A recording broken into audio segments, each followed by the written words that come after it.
Hello, in this video I want to show you how to fix error E91 in Electrolux TimeCare 500. And first we'll need to understand what this error means, and it means that there's a problem with your washing machine. It doesn't want to connect with its internal electronic components.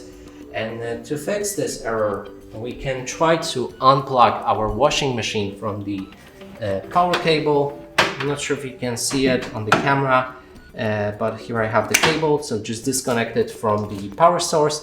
You can wait around 60 seconds, that's usual time for the device to reboot, and after that plug it in again and see if the error is gone. If the error still persists, then contact the technician and he might be able to fix that problem for you.